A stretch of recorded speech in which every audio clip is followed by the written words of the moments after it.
to do what?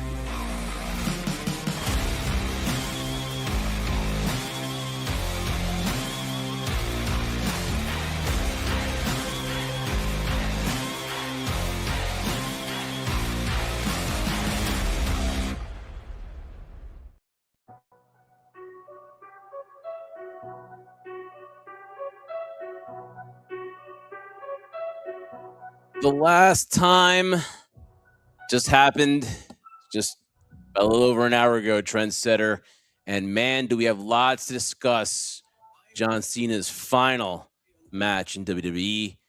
Happened tonight, Saturday night's main event. We're going to discuss that. Thank you for joining us live on YouTube. I am Jeff Martin alongside my tag team partner, the Trendsetter, Bryan Berga. We are the Jersey Wrecking Crew, and you're watching HSP on the Give a Shot Network, and we are live on YouTube streaming. I want to thank you for joining us. Thank you for joining the High Spot podcast here, and make sure you download, subscribe, hit that notification bell whenever you want to catch an episode of HSP. And for those of you joining tonight, we are talking, as John Cena would say, what do you want to talk, as Cody would say, what do you want to talk about? We're talking about John Cena. John Cena. Trendsetter, what's going on, man? How you doing? Listen, man, it was the end of something pretty special for people. You know, it was probably more of an emotional night than I would like to give credit for, because for me, I saw it from one perspective, and then to see other individuals and how much in a moment like this meant to them, because we've had kind of something similar to this where we were kind of like thinking, or people would make the assumption, oh, it's this guy's or girl's last match, they're going to be done after this, but it was never a tour of this nature. So it's bittersweet for a lot of people, and for me too. Listen, I've gone it countless times saying it as the retirement tour was announced, even prior to that too, when we started seeing John Cena in a limited capacity as he was a part-timer. I never had any problem with John Cena, the man. It was the character that I felt was forced down our throats for so many years, and to the point where we wanted opportunities for other individuals that we thought were more deserving, or we thought could, hey, listen, let's give this person a chance, rather than us having continually the same thing over and over again, even though it was working for the company at that time. But listen, all I can say is congratulations to John Cena and an amazing over 20-year career. And one thing that has been, a focal point during this whole process, and especially towards the end, as people were talking about during the pre-show and post-show for Saturday night's main event, was the one word when you look at John Cena, you think about him, at least I do, is respect. Respect the man, respect all he did and what he left behind, and kind of to what he said, he wanted to leave it in a better place than what it was. And I think despite how the ending went, despite how people want to feel about it, I think it was a success nonetheless in terms of what we were able to get from this final run. This is the Saturday night's main event, John Cena's farewell match post-show. Again, you can follow us on all our social media at High Spot Podcast. Thank you for all the IG followers. We really appreciate you so much. And again, here on the Give a Shot Network. And if you can't watch us, listen to us on all podcast platforms. This episode will be available in podcast as well. Again, thank you all the crew for joining us once again here on HSP. And we are going to give you a great show tonight.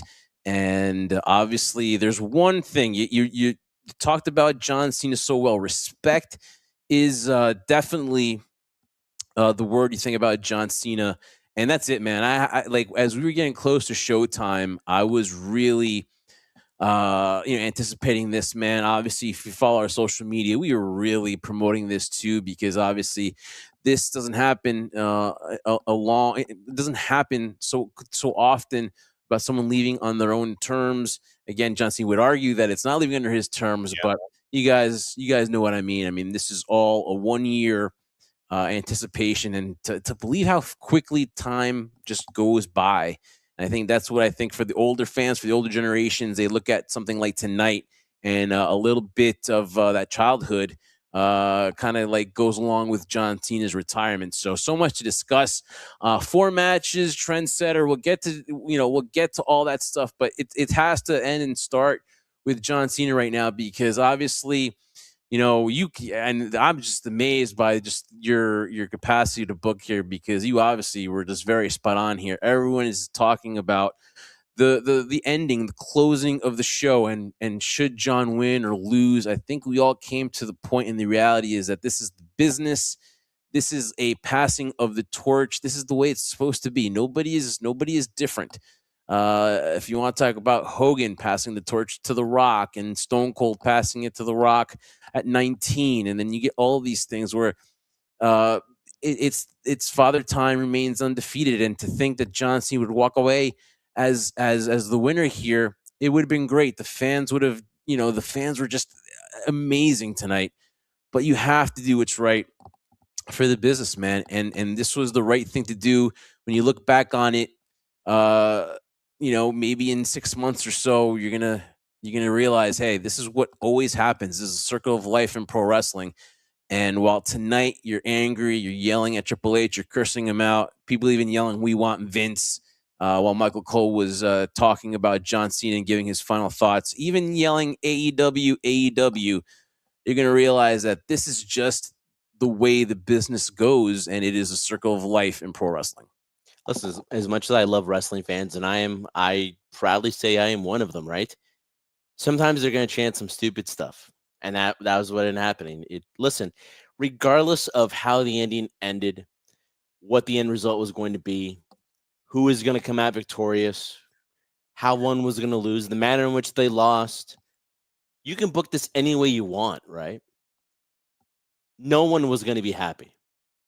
But the one thing I will respect, unlike certain things, whether you're talking about the way a movie ends or TV series, I hate it when it's left up to interpretation.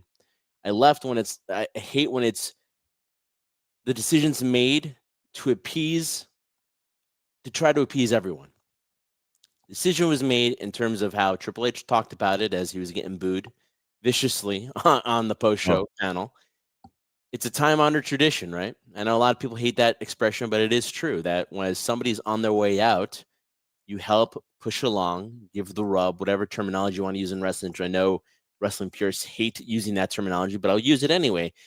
Passing of the torch or putting someone over. And in the scenario, we can debate the manner in which it was done. Fair, everyone's going to have their opinion and their perspective on it too. But what else would anybody expect? Because if you're going to have the greatest of all time go out, have him go out a way that we have never seen in a really, really long time. Michael Cole finally, and I'm actually happy they made mention to this, where I think he said it was almost over 12 years or something like over 12 years that John Cena last tapped out.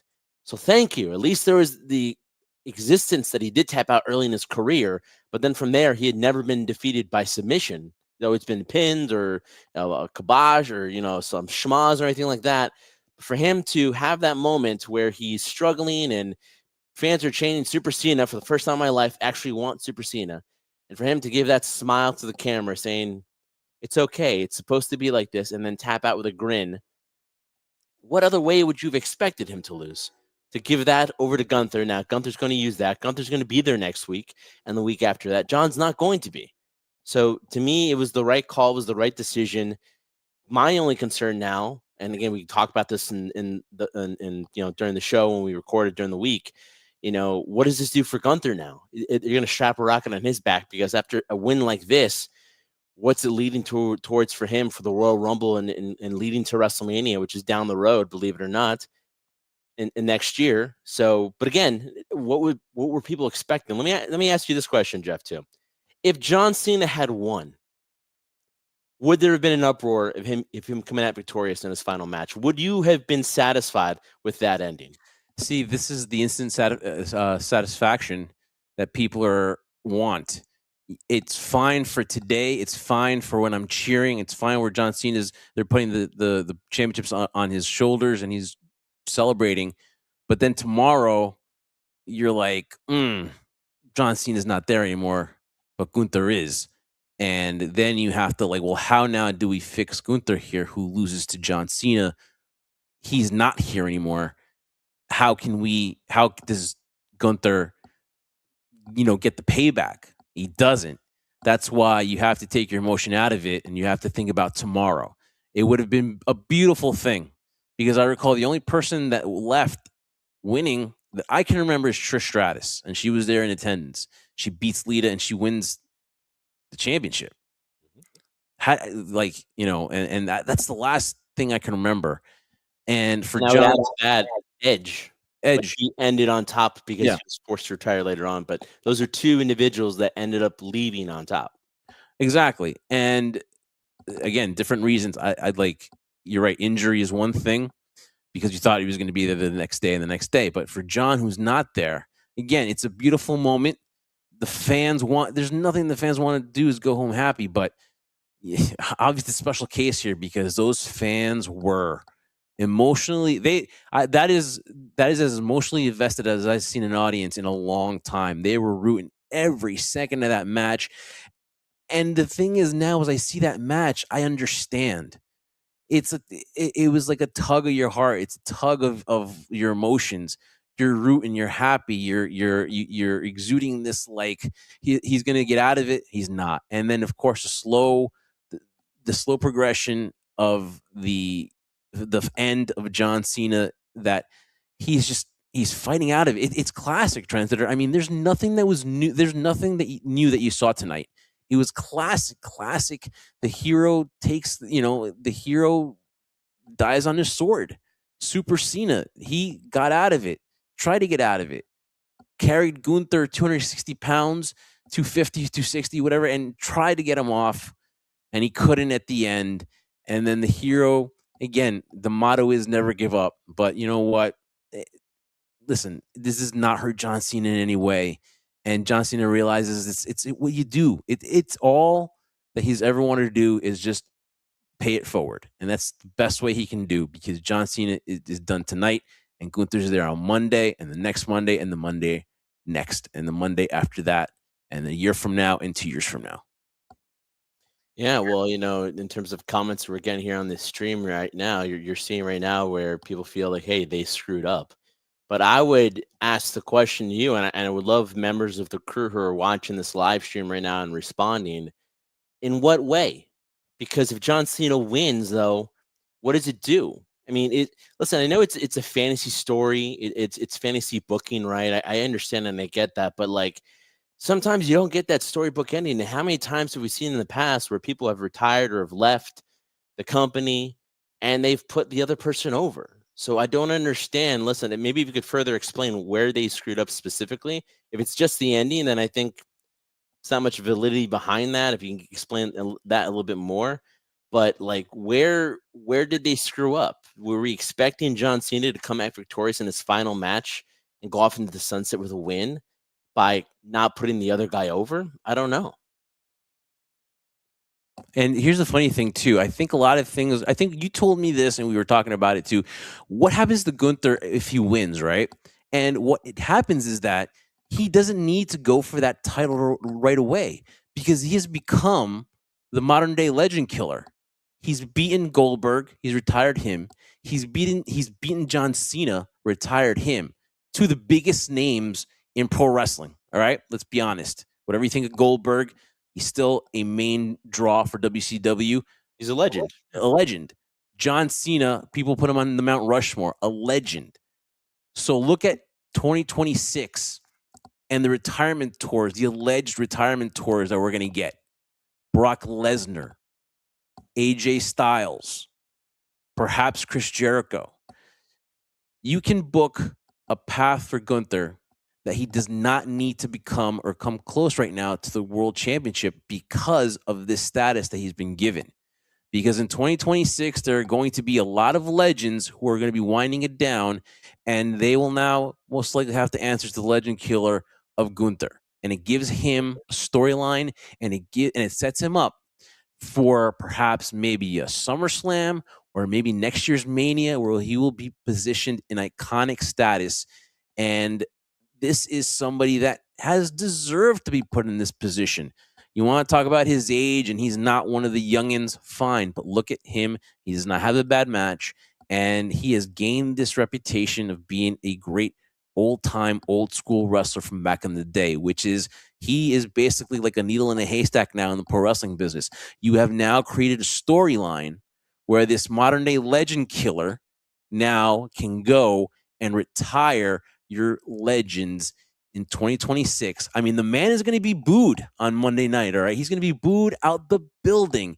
And you have created that with tonight. So when you think about tonight, as much as you wanted to walk away happy, as much as ways you wanted to give your 4-year-old baby a hug, saying that John Cena never gave up, at the end of the day, it was not, it had to be this way. There's no other alternative.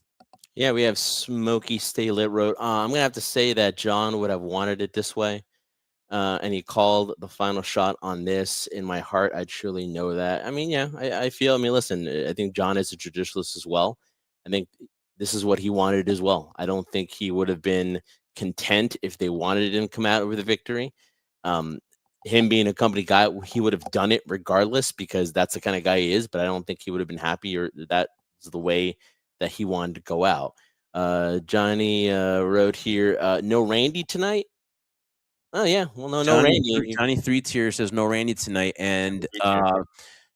simply Mr. Beast has an amusement park in Saudi Arabia, and Liv Morgan, Grayson Waller, Omos, and Randy Orton were there in attendance for that. I believe it's something Randy Orton orientated in the park, and he was there. There's no way he was going to make tonight.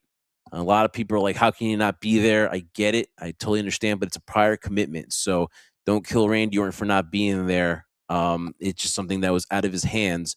So he was there, and so was Liv Morgan, Grayson Waller, and etc. And Omos, and they were there. So that it was a prior commitment in Saudi Arabia. So that's where Randy Orton was. As we take, we want to hear from you guys. So I love this. Yeah. It's not just a back and forth of me in the trenches. We want to hear from you, the crew. So at Hubbard Report, they ruined the retirement tour. I understand the tradition, but we saw with how AEW sent Sting out with a win, I think we should have had something similar here. See, you're critiquing the run, and that's fine. That's totally within reasoning. That it started with a poor, it's with a poor way of starting this whole retirement tour because they needed to get a viral moment, they needed to get a shock and awe moment, and we got one of the greatest heel turns of all time, but they couldn't deliver on it, and they had to pivot, as John Cena said a lot of times. Yeah, and we have to make the comparison to the AEW and how they sent Sting out with a win compared to this. I think I get your point. I understand where you're coming from and your perspective. So I'm not saying it's wrong or anything like that. It's your perspective. I get it. I go back to the fact though, what good did it serve? So let's look at Sting as the example. He went out with a win. I don't think it served any purpose because at that stage in Sting's career, he was well past his prime. And I think it was more of just kind of having that glory run of giving Sting that farewell that he never had. He never got. He obviously didn't get that in WWE when he signed, and he didn't get it towards the tail end when WCW went out of business. So I thought it was in that scenario, it was more of just sending Sting off in the sunset in terms of him being close to whatever it is he kind of was in the past. Unlike John, though, John still had the ability of showcasing through small portions what he once was. He, as much as John would say in certain interviews, Jeff, that the business has passed him by, that the zip on his fastball isn't there anymore. As much as he has aged, and you can kind of physically see it too, and he is slowing down. He is necessarily a step slower. The difference is, though, John Cena currently now, the version we saw tonight at Saturday Night's Main Event, was not a shell of his former self. Yes, physically he looks different. He has aged, but he's still not at that point where, like, my God, he should have retired a long time ago. That's the difference we have with Sting. So I get your point here when you're making it, but I just feel it's completely different because at the same time, there was nobody, or AEW decided not to make anybody or give anybody the rub. But here, WWE made the decision, listen, we're going to go in this route, and we want Gunther to be the next guy who's going to benefit from defeating a legend like John Cena. So I think that's kind of where the difference was. And also, too, it was a tag team, right? It was a tag team, so it's not like Sting went out there and went on a singles run and defeated. It was a tag team match, and it was his night. I get that, and I understand the way they went about it, which you can't blame them. And it was a homage to Sting. They hold him in this high regard. But in this scenario, though, when you have a guy like Gunther And yes, you can argue that he already defeated Goldberg. But if you're going to continue to make stars, to make these larger than life people, then you need to go that extra step. And him beating John Cena now is going to be something that is going to be on his career resume, and it's going to be either top one or two in Gunther's career. So you're making here you're here making a legend here in Gunther. So the process is this: we complain a lot in the last year. A lot of people have said, Trendsetter, that the WWE, you've got the old guys are winning championships. You can even say that in AEW with Samoa Joe being their champion. And when are we going to let the young guys come out? Well, tonight, Trendsetter, if you're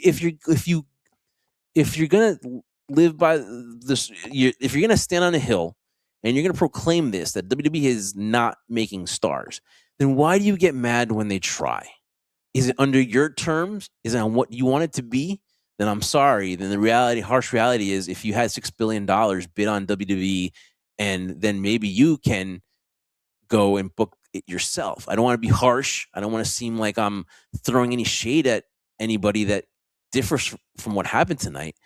But you complain about the stars, and Triple H talked about that new era. You talk about the Sol Rukas, the Oba Femis. We'll talk about that one. You talk about Javon Evans, and you talk about all these stars, but then you're like, when are we going to see them? One thing, that I get, when are they going to get called up? Oba's, what's he still doing in NXT? What's sold? And then you have this time for them to shine, and you know John Cena's going to retire, yet you want him to win. How does that make sense? Smokey Stay Lit wrote, Gunther is a beast. Love him or hate him, he doesn't have bad matches and makes everyone he goes up against look awesome. 100% agree with that one, too. I mean, listen, since Gunther has worked his way from NXT UK to the NXT roster to the main roster, from Walter to Gunther, he's had a slow, steady progression. But at this point, in this version of him, listen, there might be some debate in terms of the manner in which he lost the world title to Jey Uso at WrestleMania, and a couple of other, scenarios that I thought were not in terms of the direction you're trying to place Gunther in. But regardless of that, his IC title run, his world title victory, his match with CM Punk at SummerSlam. Listen, he is not really, I can't recall, honestly, Jeff, and maybe you can correct me if I'm wrong here. I don't recall him ever really having a bad match with anyone. He's really been able to, as much as he's that straight laced wrestling guy, he's that old school wrestler.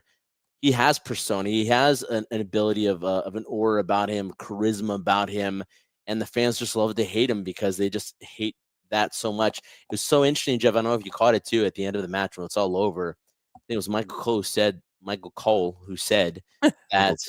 Yeah, I can't speak today. Who said? Maybe I'm too emotional. He said that professional wrestling just killed sports entertainment.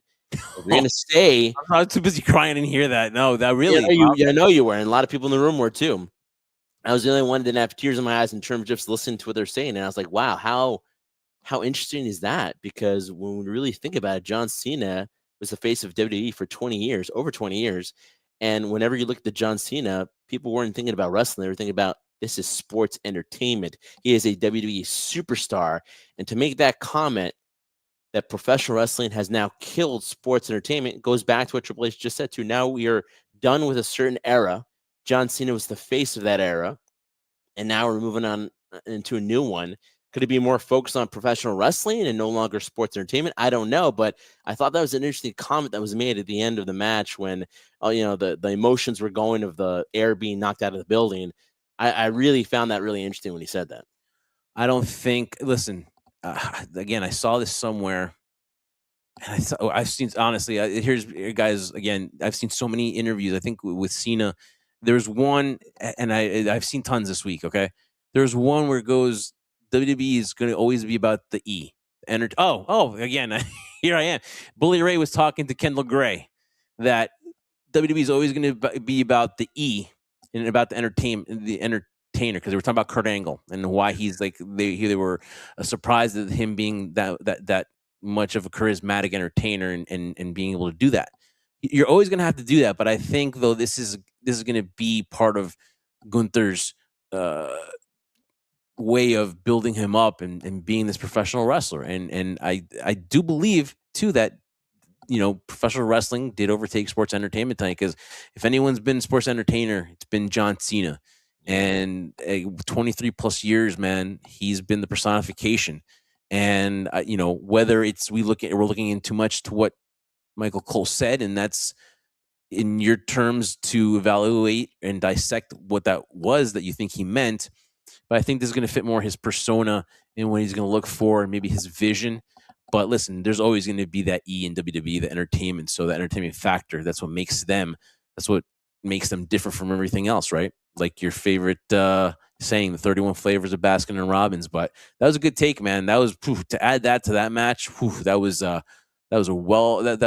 choice of words from Michael Cole really made you think, obviously, and that's why we're talking about it. Did. I just found that so interesting in terms of because here's the thing with this new regime that just came about, Jeff, after the Vince McMahon regime was over, the word professional wrestling is being used more often than I've ever heard it before. And again, I'm not someone who wants sports entertainment or the term WWE superstar to be killed or it to be called you're a pro wrestler now. You're not a WWE superstar. Enough of that whole the taboo word of pro wrestling.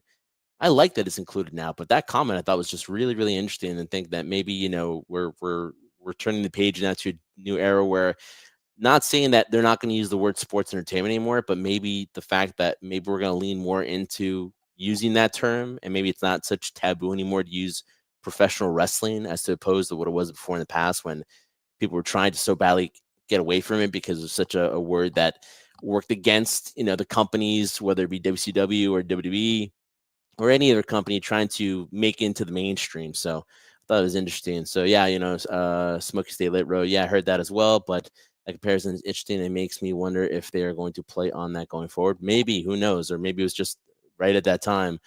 Johnny Three Tears writes, Legend Killer versus Legend Killer setup. Well, we've seen that before. We've seen Gunther and Randy Orton. Always had great matches. I don't know if there's a possibility, maybe down the road, because we know how close Randy Orton is to John. I think Randy Orton's like 0-2 against Gunther right now, so he has some catching up to do there. Yeah, look at that resume for Gunther, man. I mean, really, it's impressive. Thing is that there's many ways to get people over and give people the rub, but Triple H and WWE have shown consistently that they didn't have the ability to get these young guys over consistently. I'm not gonna argue there too, but here's the thing: that it's not gonna stop them from trying. Depending on how you feel like they're trying or not, or that they're failing, which I agree, they have not shown a lot of consistency doing that, but it seems like they're going to make more of the conscious effort to do it now, whether you want to believe it or not. And I'm not going to be one who's going to say, oh, of course, W is now going to start doing that. You had a little glimpse of it though, with Oba and with Soruka, and now with Gunther. They've made some mistakes with Gunther to the stage, and then he had his run with Goldberg, and then he lost the title to CM Punk. Now he's here and he's defeated John Cena and basically sent John Cena into retirement by making him tap out. Who knows? But I get your point. Very valid that they have not shown consistency doing that, especially Triple H in this new regime. But time will tell. But it's not going to stop them from trying, which is why I'm sure a lot of people are upset that Gunther went over in the way he did, Jeff. Now, you may not be a fan of Gunther. Obviously, that's maybe not a guy that particularly maybe floats your boat and somebody that you tune in to watch. But he's deserved all of this stuff. I mean, the match he had with Goldberg, I'm surprised that it was that quality of a match. And who pulled out of Goldberg? It was Gunther. Obviously, Gunther is trusted, and he has They have faith in him. The company they have faith with it. They have faith with him. And that's obvious what happened tonight and going forward. So I don't think that's a guy that they're going to. They have plans for. It's just how it is. They have plans for this guy. There is to me, the route of a legend killer here to go well into 2026. As again, it is the year of the retirement tour. And I mentioned the names, so I don't know how many of them there will be, but I think this is one. It's going to make Gunther for now a gatekeeper for the first part of the year, where he is going to me, make us say goodbye to a lot of the legends who are retiring and calling it a career in 2026. And that's not a bad thing because that just elevates Gunther. That is going to be, I believe, his key role. And obviously, there will be a world championship down the road for Gunther. There's no doubt about it. And as you look at people like Sol Ruka and Femi and the people that John Cena chose here tonight, they're coming. And it's inevitable, the circle of life in sports entertainment, in business, in anything in general, is that eventually Father Time is undefeated and the new stars and you can God, see I who hate they that are. expression, but it's so true, right, Jim? And you can see it. You can see it right now. Like today was a glimpse of what 2026 is going to look like. It is going to be a transition, and you can see it as soon as January 5th for the first episode of the year for Raw in Brooklyn. You're going to see this is looking ahead, but you're most likely going to see them go with Braun Breaker. That's the man. Now you have to. I'm giving you now till now so that you can adjust because you're either going to like Braun or you're not. Or you're going to feel like it's going to be shoved down your throat. It's coming. Get ready either to gag Yeah, I or wonder where we've seen that before. smile and say thank you. May I have more Braun because you're going to get your fill of Braun Breaker. So either gag on it and accept and continue to push back, or take it and say thank you, sir. May I have more Braun Breaker because that's what you're going to get. Femi's coming to SmackDown and he's going to be there. Sol Ruka is she? I mean, she doesn't need to be. She needed to be there yesterday. That was tremendous showing for her. And Javon Turner. Now, whether he can make that world championship climb, whether or not he'll be there soon enough. Leon Slater's another guy he's on up and up. And a lot of those people in NXT are going to be coming up. And when SmackDown goes to 3 hours, you're going to see a lot of those guys up there. And it's good because it's a circle of life. Circle of life. And that's the thing that tonight was about.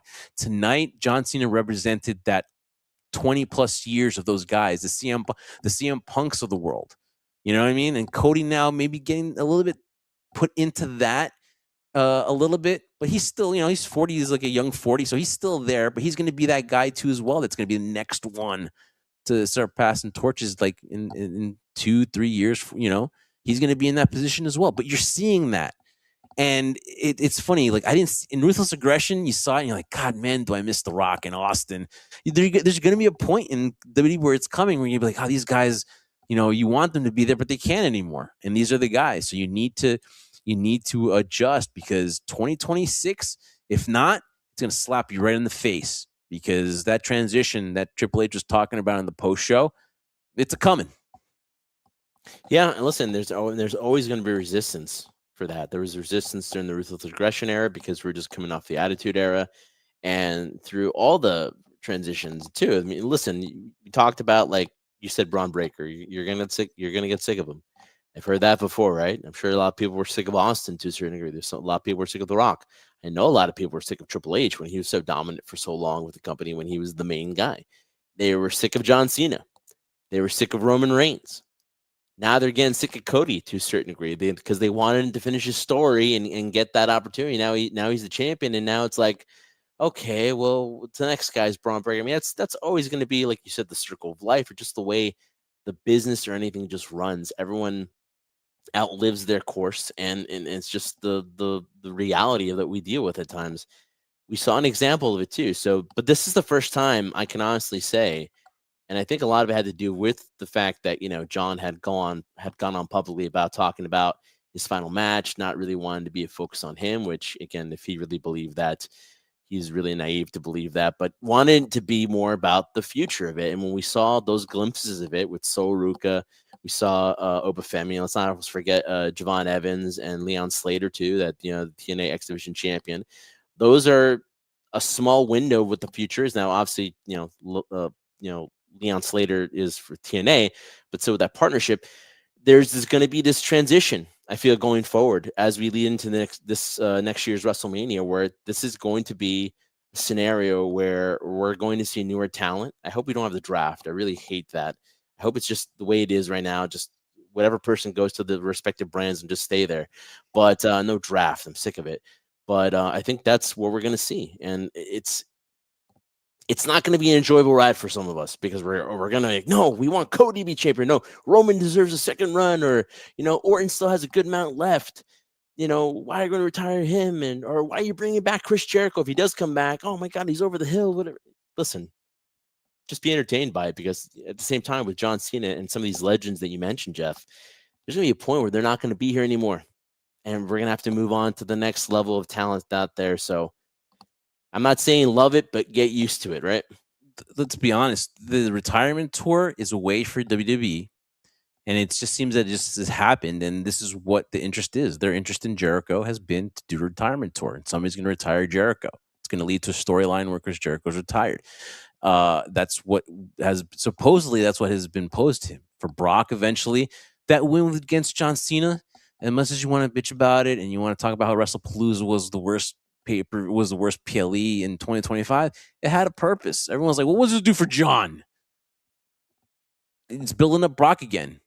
Brock looked tremendous at Survivor Series. Why? Why is this happening? Why? Because whether you like Brock or not, Brock is going to have to pay it forward too. He started to with Cody and Roman, and it didn't hurt Brock at all. And if Brock is winding it down, he's a businessman and he knows. Trust me, he knows. He's not, he knows that his time is coming where he's going to pass the torch 100%, and he's okay with it. Undertaker had no problem with it. He does what he's told. But again, it's the evolution, and it's happening, man. 2026 is going to slap you in the face hard if you're going to count on if you're going to think that it's going to be the same as 2025. It's going to be a lot different. You're going to see these stars, and that's going to be the reality in WWE. And they're going to be in transition too. There's not going to be any John Cena to save them. If tickets go down, there's not going to be like, oh, let's bring in John Cena and he's going to sell out this PLE, or let's have those days. If you believe John, and I do, it's over. He's not there to save the day. Look at what he did in all the PLEs here. Appeared in every PLE and record-breaking stuff. I mean, this was a John Cena, calculated those dates and stuff like that. And look at the money they made tonight. Again, Triple H just talking about the gate and everything, all the income made out of Washington tonight. But he's not going to be there to save him. So they might fall on tough times, and they'll probably call Roman and do all that stuff. But it's going to be Cena. So they're got to make these stars, and it's going to start sooner than you think. Trendsetter, a question for you, man, before we get to more of these comments by the fans. Other than the outcome and what John Cena did, the match to me was fine. It did what it was supposed to do. Classic. Every booker, every person in the back, Cena, Punk said it. It was a classic twisting. Yes, here he has a chance. The crowd was up and down. That means they did their job.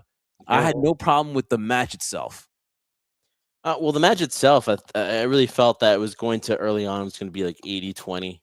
Kind of what we saw with Oba and Cody, where it was going to be 80-20, like Gunther was going to dominate the entire match, that John Cena had really nothing left in the tank. But then towards the middle, we started seeing it, John kind of picking things back up. Man, was he calling the match? Oh my God, like John was so much calling the match. You could hear him saying, all right, stay down. Come on, get up, dude. Oh my, I was like, whoa, dude, let's he's been known to do that. I mean, come on, let's try to hide it a little bit here. Let's not make it so. Not going to do it on his last day. Definitely not going to do it on his last day. But no, listen, it started off kind of weird, kind of a slow pace where you're like, oh man, I hope this is not going to be a stinker. Because again, trendsetter, it's a slow pace. Yes, I get it. I know, but then there's fear early on, because listen, we even talked about it too, as the night slowly built to the main event. And you saw these people show up for him. And I said to you jokingly, but I'm like, man, talk about the pressure being on in your final match. You hope you just don't lay out a stinker, because there's so much anticipation built for this, that with the anticipation so high, you had no choice but to fail, because it was going to live up to the expectations of everyone. That being said, regardless of how slow it started and it was sloppy at times to a certain degree, I think towards the middle and the end, it had people, like you said, at the edge of their seats. So regardless of it, it accomplished its job, where it had people, again, rooting, begging. You saw the struggle with John trying to get out of it, and Gunther being that relentless machine, Terminator, as they call him, where he won't go away. He won't let up. And John continually fighting, and people chanting Super Cena, for him to finally kind of do it one more time and overcome this humongous obstacle, to only fall and smile and go away peacefully by tapping out. And then, once it was all over, him, sitting up in the ring and looking at the fans saying, "Hey, I gave it all I got. I had nothing left." And that's kind of what he's been talking about this whole time, where he's given everything he had, but right now at this stage, and you said it before too, Father Time's undefeated. Whatever he has left just at this stage now just isn't good enough anymore, which is why Gunther won. And now he goes off into the sunset. So yeah, it was successful in the end. It turned, because you know what? It got us emotionally involved in it.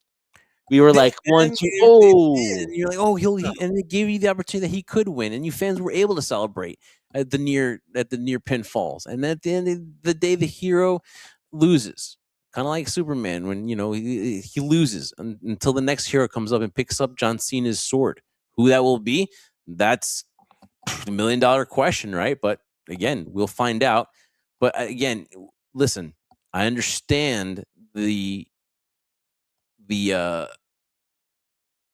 anger for tonight, but I really do think, and the way you're going to analyze it, and Nobody was maybe going to be happy, Jeff. That's the reality. Nobody yeah, was going to be happy after you're this. not going to be happy.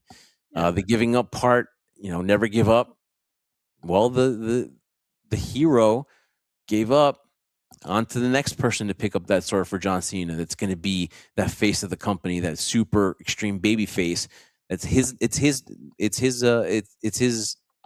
chance, or that person's chance, to pick up where John Cena left off. And that's what it kind of was, where John Cena was like, "This is the end. This is the ending of this chapter of superhero."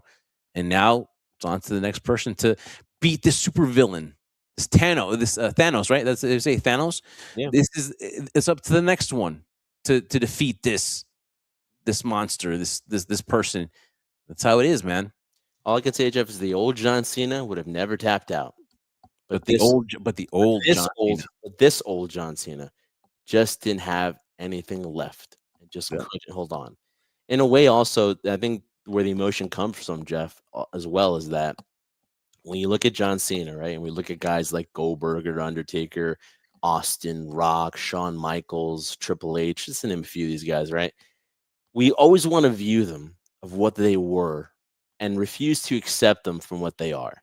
So when you have people who are gone for an extended period of time, or are coming in and out because they're part-time now, you don't ever want to believe that these larger than life figures, that these superheroes, as you call them, right, can actually be mortal. And I think when you see that, and especially that tap that John gave to Gunther, was to kind of, I guess, be the last nail in the coffin, no pun intended, to an Undertaker or anything like that. But that last glimpse of fantasy to be shattered, that this mystical figure of what John Cena is, he's just a man. He's mortal. And it will happen to all of us. And we just have to, like I said, what I took from that smile that it gave was just willing to accept that that's just the way it is, which is why he gave up so easily and said, I fought and I'm trying. I just can't do it anymore, and just tap out to him saying, you know what, I'm accepting it. And we all have to accept it too, that that's just the way it is. But we never want our heroes to be mortal to us. We always want them to be what we always thought they were forever. That's why you have chants all the time of fight forever, because if it was up to us as fans, we would want them to fight forever. Accepted his mortality as Super Cena. Couldn't do it anymore. It came to the realization. It was kind of more like that. Wow, it's over. Yeah, I can't do it. And you think about it, and get out. yeah, I can't. I've knocked him back again. Again, it's just when you think about it, he fought and fought and fought. He got pounded with those elbows, and he tried. He fended him off. He tried to get off, and then he just continued. He continued and continued like nobody else has ever done to John Cena, right? And then she tries to knock him off, throws him against the ring pole again, the other side, and he couldn't. And then John Cena finally came to the realization that even if I had an inch, I wasn't gonna be able to get out. And he was like, "Wow, man." Yeah. Like, listen, that is theater. That is, you want to call wrestling psychology 101. I think that was it. We saw a huge glimpse of it, especially at least towards that tail end of the match, where you saw the struggle. You saw people, especially when it was all over, tears coming down their eyes, not wanting to believe the reality that we all saw in the ring. So, yeah, very well done. towards the end. Despite anything, I think the match was a really good match. And listen, for John to go out and listen, even other than Brock, because even the Brock match, yeah, people were like, "Oh man, he just got destroyed," and again, and got sent to Suplex City. But still, John Cena's been fortunate enough, and I think a lot of it also has to do with the partners he's in the ring with. He really had really great matches, despite the fact of how we thought the tour ended or how the heel turn came out, or was it a success or it wasn't. I mean, there are future episodes for us to talk about that, but man, in terms of just the quality of what we have, and a lot of people were Yep. saying, "Hey, he's having the best matches of his career." To John's point, the reason why is because he knows the end is there. He knows where the finish line is, so he has nothing more to hold back on. So I think in terms of match quality and how entertained we were with the matches, especially the John Cena AJ Styles match that I saw, you couldn't have asked for anything more. You could All have right, had a stinker, but you couldn't have asked for anything more. all right, Trendsetter. So let's take a little break here from Cena and Gunther. And if we have something while we're talking about the other matches, we'll get back to it. But want to just go off these because it's not really going to be a dissection here of match for match because it's obviously not. It's about Cena and Gunther. But and just briefly though, talking about the opener, it opened up with Cody Rhodes and Oba Femi, and I thought they were going to open up because they wanted a hot crowd with a tag team match, which did its job, where it was positioned. But I thought they wanted something hot to get the crowd going too, because that place was just wanting to just explode as after the national anthem with Lillian Garcia. They just were just going, and I thought this match would have really opened up great. But they went with Cody Rhodes and Oba Femi, and I'm kind of glad they did because boy, this match to me was good and everything was going well. And then they had to do the lazy booking to me and bring in Drew McIntyre. And to me, it didn't do anything good for Drew too, because if Drew and Cody are going to have this other match, and I'm supposed to believe that Drew McIntyre is gonna beat Cody Rhodes this time, him getting pushed around by Oba Femi to me did nothing for Drew McIntyre thinking that he's a legitimate shot to beat Cody Rhodes. So that's where, to me, I have an issue with that match. And then again, to me, I don't want Oba looking weak here. I don't want Cody looking weak here. Anyone taking the pill, the pinfall. Let's just have a disqualification, which is so lazy, man. I don't. Oba could have. Drew could have attacked Cody from behind. Oba would have been able to win, get that win over Oba Femi, get Cody pissed off, maybe have him a little attitude, go after Drew, and then maybe have a legitimate chance to be like, hey, I might be interested in Drew versus Cody. But if they're going to go at it again and they're going to give me this another match, I can't wait till it's over, because tonight did nothing for Drew. Tonight absolutely did nothing for Drew. And it didn't even look like a cowardly heel too, because he got pushed around. So how am I going to believe that when they get together again for the umpteenth time here, Cody and Drew, that Drew actually has a chance to win? It made me mad because the match was good. It was going the right direction. The crowd was into it. They like Oba Femi, and to me, here's a chance to get us talking about, hey, Oba got that win. It doesn't matter how he did it, but Oba got the win. I don't know, just a bad job at the end of their trendsetter. That's why I would have booed Triple H for that match. Well, yeah, I mean, there are many reasons to boo Triple H for Saturday night's main event, but yeah, I mean, for the only be 4 matches, and for it to, listen, it goes back to what I said before, right? Towards the tail end of Cena Gunther, I would have been more upset if they had booked it in a way just to appease the audience in terms of what the fairy tale story would have been. Things like this also annoy me as well because, all right, let's say you have Uba Femi go over. Drew McIntyre interferes, costs Cody the match, or Cody escaping by the skin of his teeth. I don't think it hurts either one, because at the end of the day, if it was 80% or 90-10 Oba Femi and he ends up losing, it doesn't matter, because even in defeat, you lost the champion, you lost to the top guy, and you looked good and dominated him for the majority of the match. He would have been fine, or the other way around. It's at that point, too, where I feel just they didn't want to make a decision, or they thought that by having Drew attack him, it could create more heat on Drew, which I said it didn't.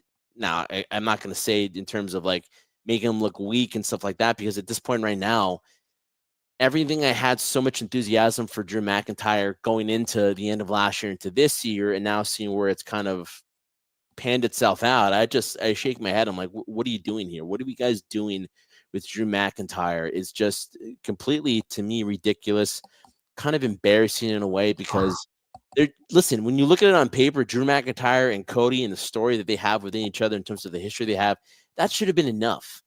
But they didn't go that route. And again, listen, hindsight's 2020. We could do fantasy booking or whatever, at Monday morning quarterback here. But at the end of the day, like I have no interest in it. To me, it was just a way to protect both guys in their mind, thinking that we don't want either guy to take a loss. So that's why Drew was inserted. Those kind of bookings, I just hate and I despise. I'm like, just make a decision, guys.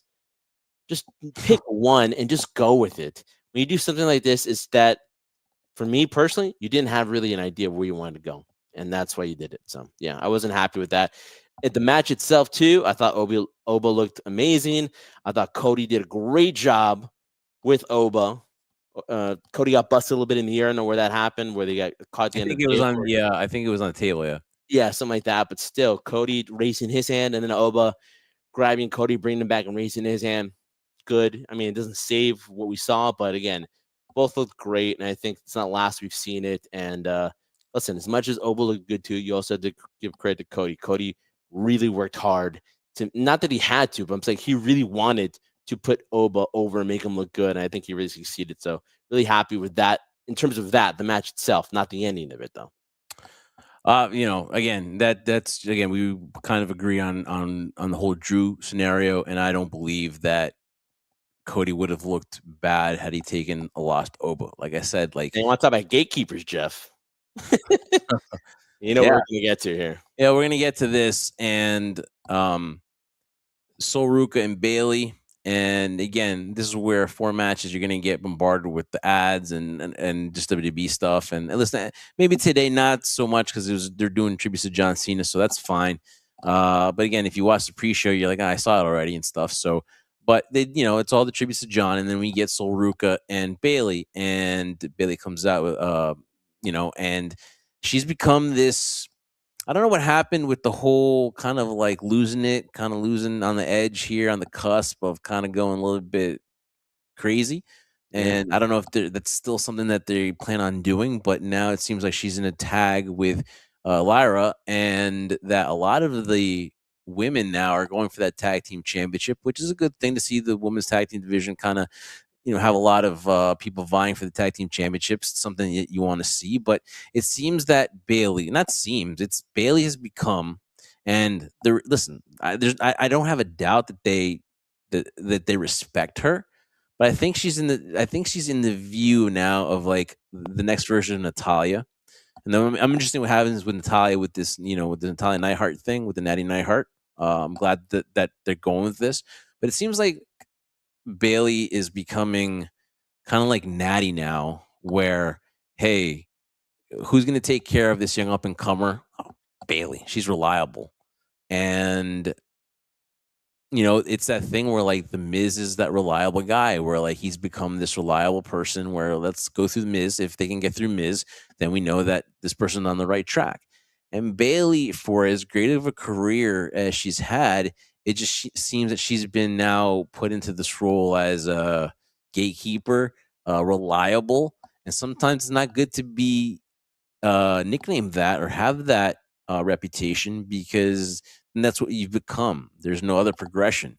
And I think Bayley's super talented, and she had her moment at WrestleMania 40, but I don't understand why she can't have more moments. And she's been put in this tag team division, and she'll have her time here and there, but I think they view her, as much as they respect her, and she does tons of stuff for women's wrestling, and she wants to pay it forward. She's paying it forward now, but I think becoming a gatekeeper. Your thoughts on what Bayley has become? See, that's the thing, though. To your point, yeah, it's very easy to say what she's become now. For me, the thing that I ponder over and over in my head now, and don't get me wrong, like I like Bayley. I'm not a huge Bayley fan, but it's undeniable to see that all the stuff that's been happening. I mean, look at the direction that Becky has gone in. Look at the direction that Sasha, and now she's moved over to AEW, has gone in. Even during her time with Sasha Banks in the WWE, Charlotte. For some reason, it really just felt of these 4 horsewomen that Bayley always seemed to have been the odd person out of it all. Even when she had her time in her run as NXT Women's Champion, just didn't seem, from my standpoint, not that the audience didn't believe, because the audience loved Bayley, even in that version of Bayley in NXT. Just seemed the presentation of her wasn't someone that believed that they deserved that. And then you looked at Bayley's, interviews that she's had in the past and how she's talked about, like, why are you positioned in this, or why do you think you're doing that, or why do you think you're booked off of WrestleMania? And she's like, I don't know. And I'm like, you don't know. So it's one of two things, at least from my perspective. It's the office doesn't believe in you the way they believe in the other women.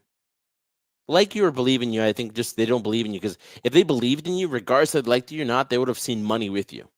So they would have booked you differently than taking you off the card last minute, because that's proven to me that we don't believe in that you're going to draw money. So we're going to take you off because we need to position this team in, because Becky is more of a moneymaker than you. That's how I view it. Or two, something's going on within her own mental confidence, where when she's been given opportunities, and I think her best work has been when she was heel, and when she turned babyface, it just wasn't clicking, wasn't working. Listen, anybody like Bayley is a great babyface because the crowd loves her, but I thought it was the wrong time to turn her.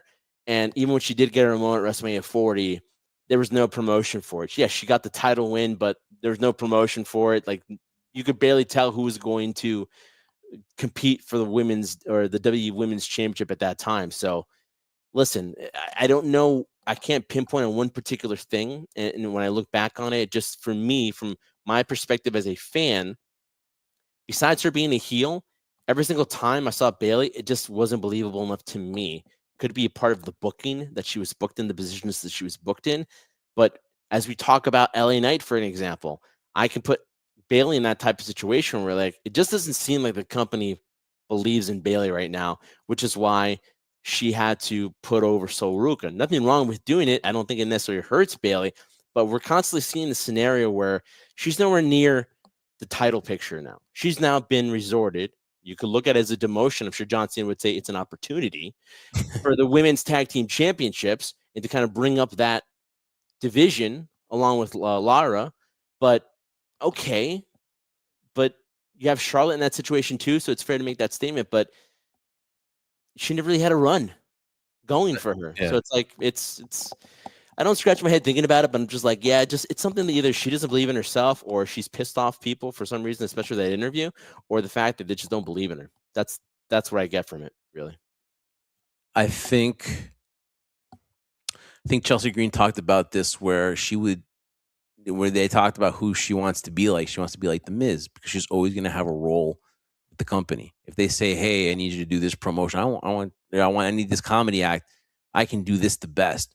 I think that while Chelsea Green has chosen her moments to speak up, I mean, if you saw that Unreal series, she wanted to do this move, or she wasn't comfortable with, she spoke up. I just think Bayley is just such a company person that maybe through no fault of her own, she's kind of maybe pigeonholed herself in this role of somebody that is, again, reliable, someone that's gonna, if I ask her to do something, she's not gonna give me any problem, and she's not gonna say why. And while it's a good reputation to have, and listen, I'm sure she's picked her fights too. I'm not going to say that she's never done it, because I don't know. But I just think sometimes that when you're too flexible, it could hinder you. And listen, as much as you want to talk about Sasha Banks, Mercedes Moné, she made her choice. She was not in favor of what was going on. It was costing her happiness, and she walked out. Right? Happiness. Yeah. If Bayley might have to do that, Bayley might have to take that. There's going to be a point where enough is enough, because she's doing all this. I love the fact that she pays it forward. I'm glad that she can put a smile on her face tonight and raise Sol Ruka's hand, because she's just like that. She wants the future of women's wrestling to be great. I believe it wholeheartedly, but I just think she needs to be a little bit more selfish. I think that I would have respected. I respect the hell out of Bayley. She's awesome from everything I hear, everything I see. But I would not have been upset, or would not have been mad at all if Bayley at WrestleMania disappeared for a couple months and had them chase her. and have her build this thing where like get this support, kind of like with the when Matt Hardy, he got cheated on, right? And then he kind of was upset. Yeah, he's the one that gets fired. And then he built this thing here and everything, and he kind of got himself over. I think Bayley's gonna have to do that. I think Bayley's gonna have to like be like, hey, Well, Cody, yeah, basically say, you know what? I fire you. Yeah. I'm gonna go make myself a star somewhere else. So then you can't refuse me again when you want my talents because you know I can make it in other places. I think it's right there. Possibility. I think Bayley struggles with it. I think she knows what she has to do, and I think but she seems like the person that I'll just wait till my contract is over, and then you know where I'm going, and then they'll be like, here's the problem: they're not going to fight to keep her. Yeah. They're going to be like, Bayley, this will always be your home, and that's not going to be enough. That to me, that means that's always then go do your thing, and we'll see you. You want them to fight for you, and I think it's at the point where like she needs to cause a little disturbance. She needs to, and she's not, and it's not in her nature. I don't think so. But sometimes you need to be the disturber. And look at Cody, bet on himself, left when it wasn't working, and I think that's what's going to be Bayley's opportunity. I mean, I love her. I would hate to see her go, but I think that's going to be the next step in what she's going to do to make her a star. Begs the question though. You would hate to see her go, but I think more people are hating seeing her stay because I don't want to mind leaving her. Watching her go saying goodbye. Yeah, hate to see her leave. Love to watch her walk. All right, Jeff. I get it. Yeah, man, and I just think so. I mean, I think we agree on that, right? I think I think she needs to cause a disturbance. Yeah, if it's not going to be a disturbance within the company, the structure of the story that's going to be built in of what she's doing now, I don't see where you get that from her. And it's right Time there. will tell. Yeah, it's right there, but it's right there. Her best friend has kind of shown her the way, kind of, right? Mm-hmm. Her best friend has shown her the template. Bayley's not just got to jump. Yeah, you can't force anybody to do something they don't want to do. They have to do it themselves. So we'll see, but it's not happening right now for her because of a number of reasons. But to your point, it really might be her making the decision of what she wants to do, saying, you know what, thank you so much, WWE. Good luck in your future endeavors. I have to leave or live out our contract or just deal with it the way it is right now and hope it turns around. But from what we've seen the past couple of years, it doesn't look like it's going to turn around anytime soon for her. So it's going to be more scenarios and situations like this. We'll be talking about it and saying constantly, time and time again, what are they doing with Bayley? Bayley has got to go or something's got to happen. And we'll see because it all depends on her. And what I'll say about Sol Ruca is she's a star. Triple H said it best about her. I mean, there's really not much more to say about Sol Ruca. She's ready, man. She's ready. And the only thing too is that I thought that there'd be something where like Zarya kind of, and this is where I would have thought Bayley would have won here because I thought Zarya was going to turn on Sol tonight. Yeah. I thought it would have been a great. They're really milking that, aren't they? Oh my god! I'm like, they're really milking that. I know. I want to see. Here, one direction waiting for Bayley to do something. Here, in the other direction, waiting for Zarya to finally have enough of Sol Ruca and just kind of turn her back on her. Smokey, stay lit. I agree 100% because she's too talented to be getting booked in that way. Lately, not lately, man. It's been constant since after WrestleMania 40. And again, too, it's like they want her to win. She wins the Rumble, right? And then she wins at Mania in a match that, like, you're kind of like, I think it was second to last before Cody and Roman. And you kind of like you're glad you saw her win, but you're kind of like, all right, now let's get to Roman and Cody. Let's see Cody's story. I'm sorry, but again, she needs to cause a disturbance. You know what I mean? She needs. More people were interested in Charlotte and Tiffany after that. Tiffany went off script. More people were interested in that. As much of a train wreck that was, they were more interested in that than Bayley and Io Sky for their title. Yeah. So, but Sol's ready though. Sol's ready. She's 100% ready. That's another one where she should be on the main roster soon. All right, Trent, and this is I'm going to say this, and it saddens me that I have to say this, Trendsetter. So much you can't even say it right now. AJ Styles has lost his fastball. Okay. AJ Styles is doing things, and he's AJ's freaking Styles, so he can recover from that.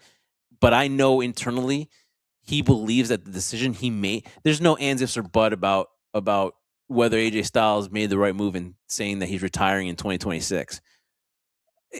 He's losing that fastball, and it starts with simple things like tonight. And sometimes you don't want to see your stars leave, but this is an aspect where, like, I don't think AJ Styles. I think today was as minor as it may have been, and as like this happens to anybody. AJ Styles is such a perfectionist that this, I bet you, bothers him even now. Oh yeah, and to see that.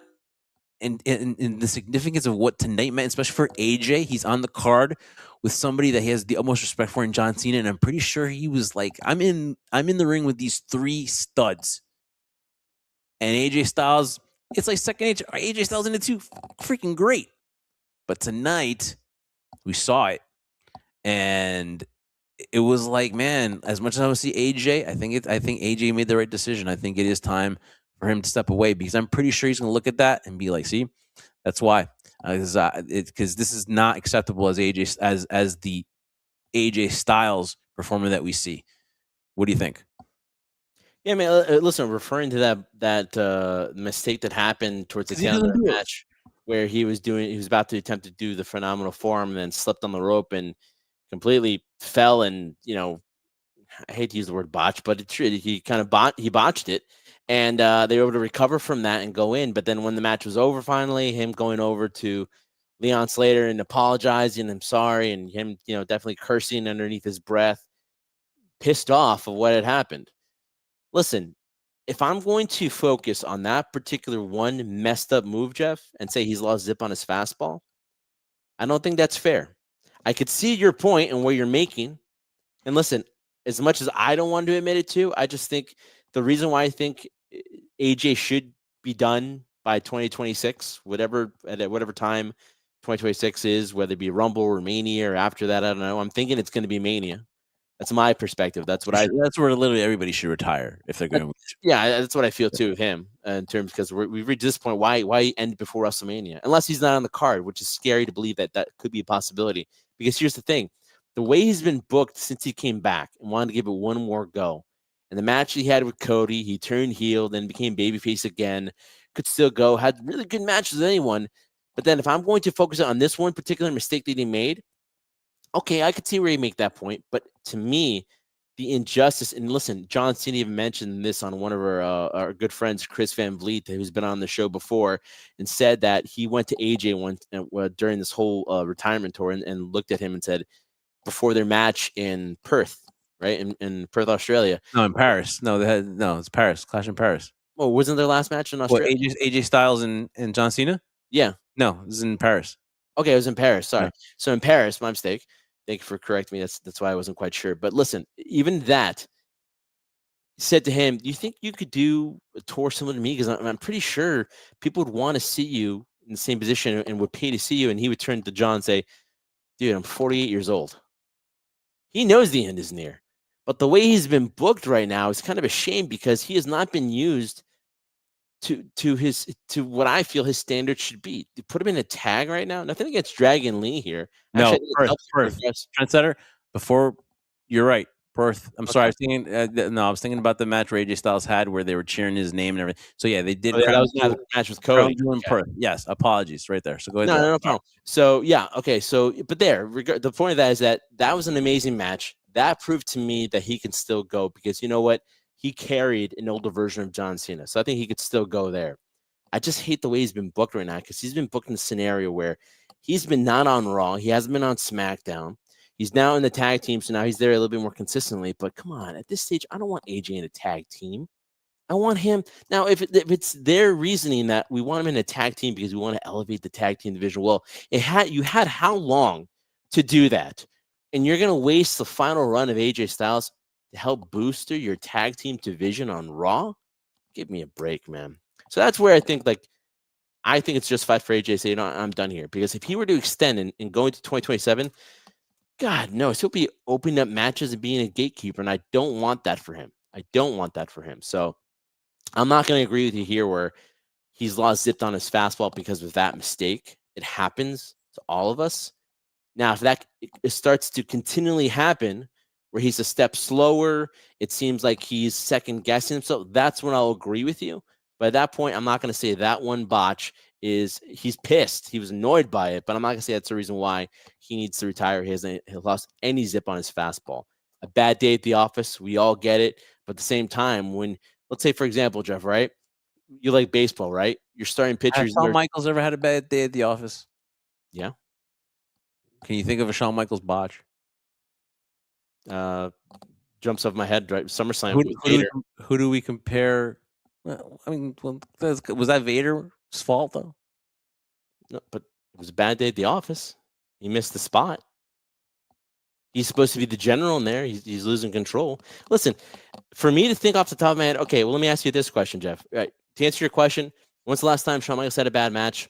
I really have to think about it, but I doubt you could say he's never had a bad match or blown something or blew something up. Besides this one point, I'll ask you this, Jeff. Besides this, when was the last time you saw AJ Styles mess up? That's what I'm saying. He doesn't. He doesn't. But again, Shawn Michaels, off the top of my head, I couldn't think of one, but it has happened. John Cena has made mistakes. Seth Rollins has made mistakes. Cody Rhodes has made a mistake. Kenny Omega has made mistakes, but we don't focus on that because of where they are in the card or where we're seeing them. I think we focus it on more. This is just my opinion, Jeff. I'm not saying you're wrong, dude. But again, I think that we focus on more of what the position that AJ's in right now. That's why I see it. That's why I think it's more noticeable. I listen, maybe because he was in the ring with 3 young guys, but today I saw an older AJ. Not again, not in a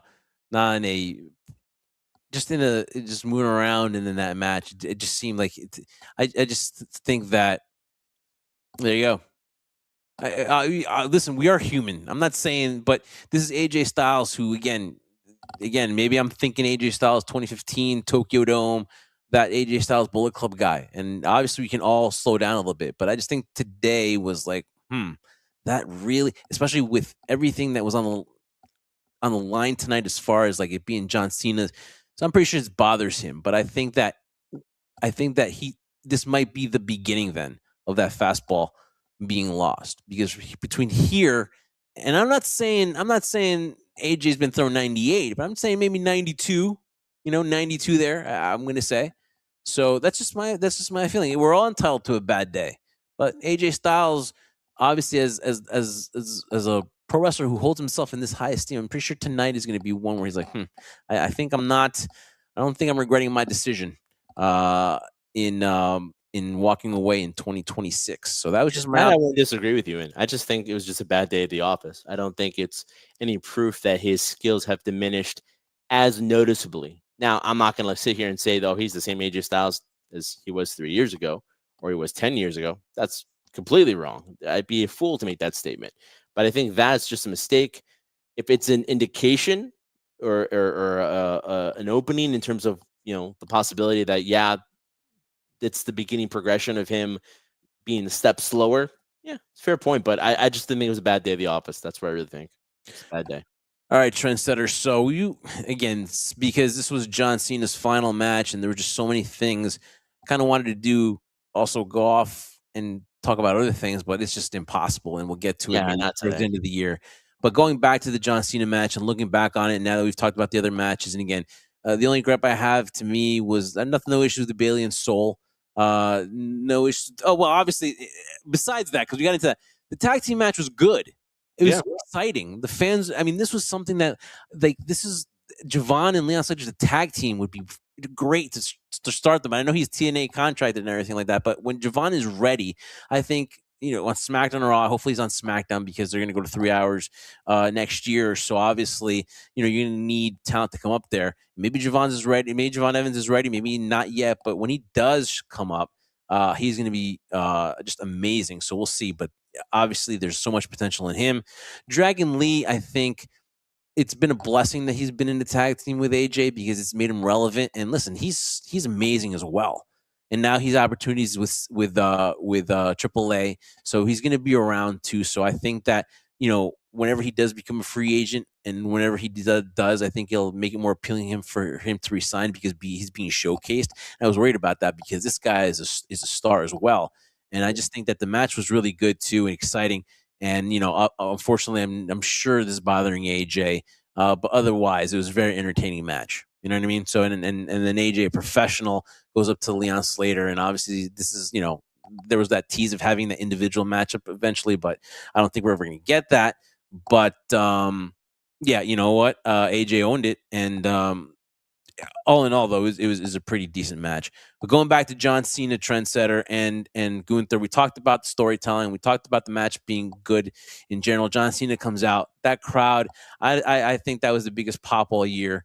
Was that, and then towards the end, where John Cena puts the sneakers down and puts the armbands and everything down and walks away, and Thank then God he kept his jean shorts on. That's all I gotta say, man. and then he gives us a salute and thanks us, and they play the video. Which my only gripe is like, that song is how many years old, and let's do something up. I know they updated some of the stuff, but to me, I was like, oh, God damn, like it was like it's like somebody said, it's good, But again, small little nitpick. But I mean, it was just man, it was surreal because come Monday, you're gonna get the video package of Saturday Night's Main Event, and you're gonna get maybe that. I would have loved for him to play the song, for him to walk out to the song, right? To walk away with the song. That was weird that they didn't play the song, but I guess they just wanted to hear the crowd applause one last time, like they did at SummerSlam, and I get that. But And Triple H was the biggest heel of the night, not Gunther. No doubt about that, man. Rayu, dash D4X. Yeah, but listen, Triple H. What did you want him to do though? What were you mad at? Were you mad at the booking of the farewell tour? I Were think you he was just mad at getting him mad that people for just mad at Triple H in general. for the match? Or are you mad about him giving up? That's what I like to know. Tell me before we wrap this up if you can get back on and explain why Triple H is the heel. And again, he doesn't control the price of the tickets. That's TKO.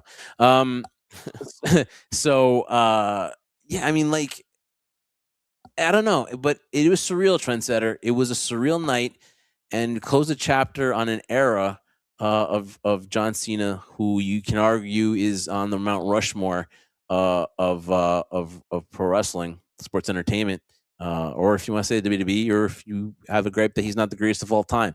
But it was a surreal night, Trendsetter, and obviously you get choked up and watching that because again, it's a little bit of your childhood that slips away. And John Cena handled it with class, and whatever you want to say about him, he's a stand-up guy. He's a great person. Does so much with the kids, and it was just crazy that next week John Cena is not going to be in our pro wrestling lives anymore. Yeah, listen, again, a surreal moment, bittersweet moment for people who are huge fans of John Cena. Me not being a necessary fan of John Cena, the character, nothing like I said, but respect for the individual of the character and John Cena, the man, in terms of what he's been able to accomplish.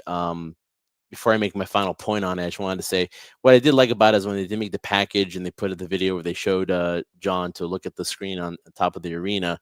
Yeah, although it was a video we'd seen before, that some new things were added on. When John saw his father and his mother made comments, which I'm sure he's heard before in the past, but just in that moment, you could tell at that point he was getting emotional towards the tail end of the video, and that's what I wouldn't say you like to see, but those are the things you appreciate the most. Where listen, John carried himself throughout this whole tour with professionalism, a sense of acceptance more than anything. Like he was more accepting of it than a lot of people, but then to be able to show a little bit of emotion there, still kept it together, but still show a little emotion there, I think it was appreciative because it's not that the fans want to see that, but at the same respects to as much as he says he appreciates the audience for those little tears to go down is more of like how much it means to him too, and to see that gets us emotional because they're like, yes, we were in that journey with you, and regardless whether we booed you didn't, there was John Cena for over 20 years was a part of a lot of people's lives watching WWE or sports entertainment pro wrestling. And the thing I'll leave at this, and again, when all the wrestlers came out, and I really liked when Cody and CM Punk came out with their respective titles. put it over his shoulders. He raised it up, kind of just paying it forward, as CM Punk said. You could hear it over the microphone is there, paying it forward to him because Cody and CM Punk had mentioned it before that their introduction into WWE, depending on the levels they both came in, John was on his trajectory up, and they were able to learn from him or able to go on the ride with him, however way they were, and they showed their appreciation doing that. That was a class act by both guys, and obviously the salute, him walking and saying to the camera, it was a pleasure. I'm butchering the final words exactly, but more of it was a pleasure and honor of him performing for us. Yeah, to serve you by performing. Service, Yeah. exactly. But what really got me in terms of looking at it, it's amazing, and we'll have more time to dissect this too. But just real quick, just to as people talked about in the pre-show events leading up to it, as we got to 5, 4, 3, 2, 1, the closer we got to the end, especially in the post, it's the end of an era, as Triple H said, and might be the opening of a new one. And you had talked about like who's going to be the next person to fill in John Cena's shoes. I don't think that's should be what somebody strives for, because he set a standard right now that I don't think will ever be duplicated again. And the reason why I say that is because the business has changed so much.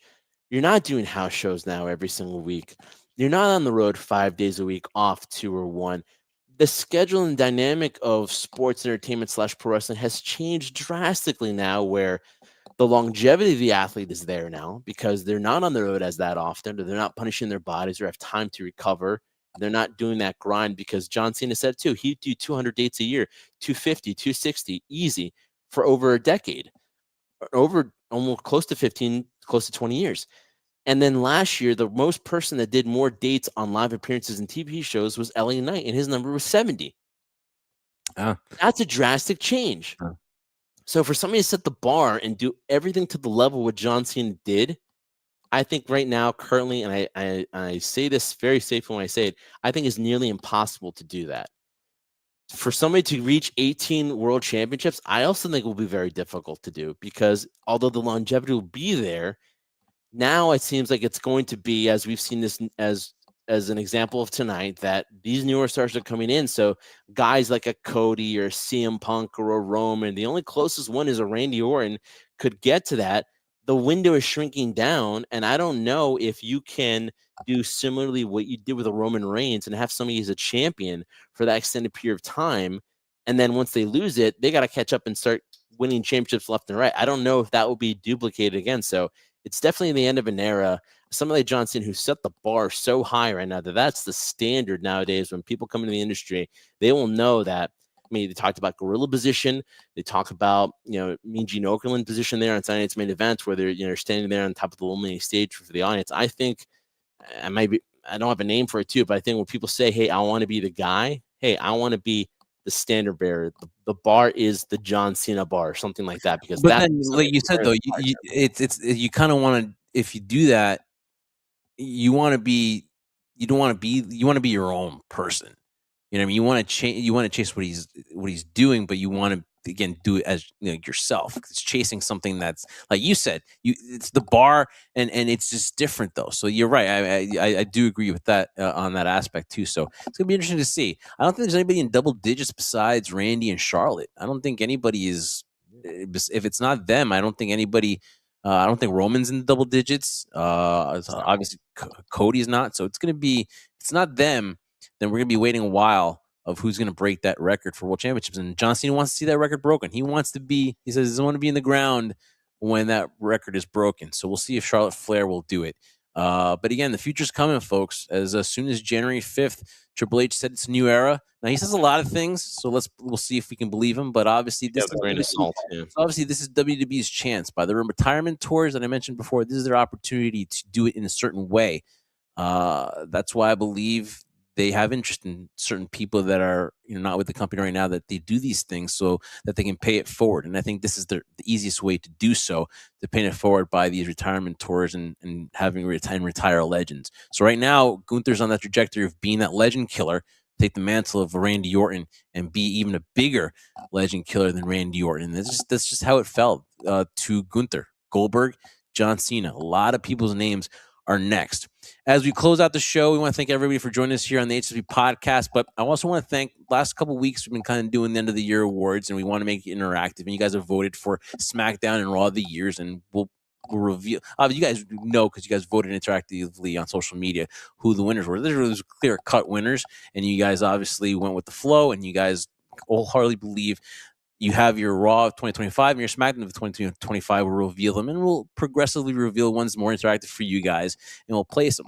But and there's one that I cannot wait till January 5th when we do the end of the year award show to do, because this is, to me, hands down the award, and we want to do it here tonight because, to me, there's no way that you cannot do this. Now, whether it's out of just respect, and that's where my mindset is at, and the trendsetter's mindset is at, there's nobody hands down else could take this award this year. The 2020-25 Male Wrestler of the Year for HSP, which we're going to break it for you now and not on the 5th of January, is John Cena. John Cena is the 2025 Male Wrestler of the Year. All the PLEs, everything, the Cody match at SummerSlam, everything he's meant, whether this is a lifetime achievement, maybe, this is the only way to go.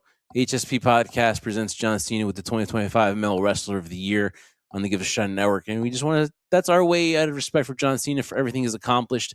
Maybe it's a career award as well.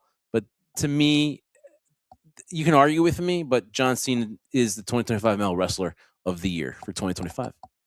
Yeah, and I can't argue with that too. And as much as I hate agreeing with you, Jeff, and that's the thorn in my side, it's very true because, listen, you could talk about level of matches, the workload of the match, how many matches, how many title defenses, what kind of spots were done in these matches. But I have to be very objective here. Since the announcement, the only thing that I've always kind of heard around the internet wrestling community has been John Cena. John Cena this, John Cena that. Who's he facing this? The heel turn. Winning number 17 at WrestleMania. What's going on here? He's facing Orton, facing this. Just I've never seen so much interest in an individual announcing their retirement, announcing the day they're going to go, counting down. Very weird and interesting concept because I don't think it's ever really been done before where, like I said, done in this way where people are so interactive with it with limited amount of dates. Booking their retirement with limited amount of dates and people even more intrigued as the time went down to this point. Now, listen, you can question the way it was done. You can question the way the whole, retirement was handled. Was it a success? Was it a failure? That's to be talked about another day. But the fact that so many people were interested in this, how could you not give it to him? Listen, Trent, it's three things. If you're going to come combat me about this, three things. If not the greatest, the second greatest heel turn of all time. Winning 17, beating Ric Flair's record. Whether you want to argue with me or not, that's the real record. Ric Flair would beg to differ. And his match with Cody Rhodes at SummerSlam, and the whole amount of emotion and the feeling of this match here tonight.